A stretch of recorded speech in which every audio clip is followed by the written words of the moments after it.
തെരഞ്ഞെടുപ്പ് തോൽവി, സ്ഥാനാർത്ഥി നിർണയത്തിൽ ജാഗ്രത കുറവുണ്ടായെന്ന് എം.എ. ബേബി. കേരളത്തിൽ നിയമസഭാ തെരഞ്ഞെടുപ്പിന്റെ സ്ഥാനാർത്ഥി നിർണയത്തിൽ പിഴവുണ്ടായെന്ന് CPM general secretary MA. Baby. പാർട്ടിക്ക് വിവിധ തലങ്ങളിൽ ജാഗ്രത കുറവുണ്ടായി, പ്രചാരണത്തിലും പിഴവുണ്ടായെന്ന് കേന്ദ്ര കമ്മിറ്റിയിൽ വിലയിരുത്തിയതായി അദ്ദേഹം മാധ്യമങ്ങളോട് പറഞ്ഞു. സഖാക്കളുടെ വീഴ്ചകൾ പാർട്ടിയെ പ്രതികൂലമായി ബാധിക്കും. പാർട്ടിയിലെ എല്ലാവരും സ്വയം വിമർശനം നടത്തണം. CPMൽ നേതാവ് എന്നൊരു വാക്കില്ലെന്നും എല്ലാവരും സഖാക്കളാണെന്നും പാർട്ടിയിൽ ഹൈക്കമാൻഡ് മാത്രമല്ല തീരുമാനങ്ങൾ എടുക്കുന്നതെന്നും അദ്ദേഹം പ്രതികരിച്ചു. കേരളത്തിൽ വിശാല സംസ്ഥാന സമിതി ചേരുമെന്നും ബലഹീനതകൾ വിലയിരുത്തി പരിഹരിക്കുമെന്നും എം.എ. ബേബി പറഞ്ഞു.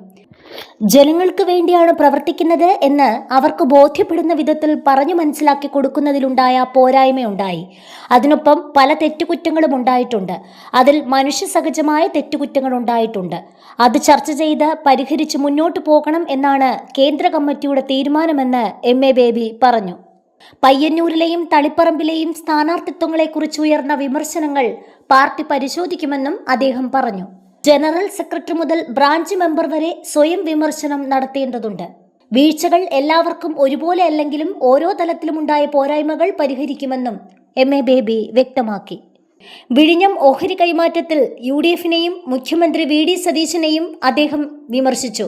വിഷയത്തിൽ മുഖ്യമന്ത്രി VD സതീശന്റെ ഇടപെടൽ ദുർബലമാണെന്ന് എം.എ. ബേബി പറഞ്ഞു. വിഴിഞ്ഞത്ത് 49% ഓഹരി MSCക്ക് കൊടുക്കാനുള്ള തീരുമാനം സർക്കാർ അറിയാതെ കൈക്കൊണ്ടതിനെയാണ് CPM എതിർക്കുന്നതെന്നും VD സതീശൻ എന്തിനാണ് മംഗലാപുരം യാത്ര നടത്തിയതെന്നും എം.എ. ബേബി ചോദിച്ചു. BJPക്കെതിരെ മതേതര ജനാധിപത്യ പാർട്ടികൾ ഒന്നിച്ചു നിൽക്കേണ്ടത് അനിവാര്യമാണെന്ന് അദ്ദേഹം പറഞ്ഞു. RSSന്റെ ഫാസിസ്റ്റ് നയങ്ങളെ ചെറുക്കാൻ പ്രതിപക്ഷ പാർട്ടികൾ തമ്മിലുള്ള ഭിന്നതകൾ മാറ്റിവെച്ച് ഒന്നിക്കണം. കേന്ദ്ര സർക്കാരിന്റെ ചില നയങ്ങൾ ന്യൂനപക്ഷങ്ങളെ ലക്ഷ്യം വെച്ചുള്ളതാണെന്നും അദ്ദേഹം വിമർശിച്ചു. പാസ്പോർട്ടിന് പൗരത്വവുമായി ബന്ധമില്ലെന്ന വിദേശകാര്യ മന്ത്രാലയത്തിന്റെ നിലപാട് അപകടകരമാണ്.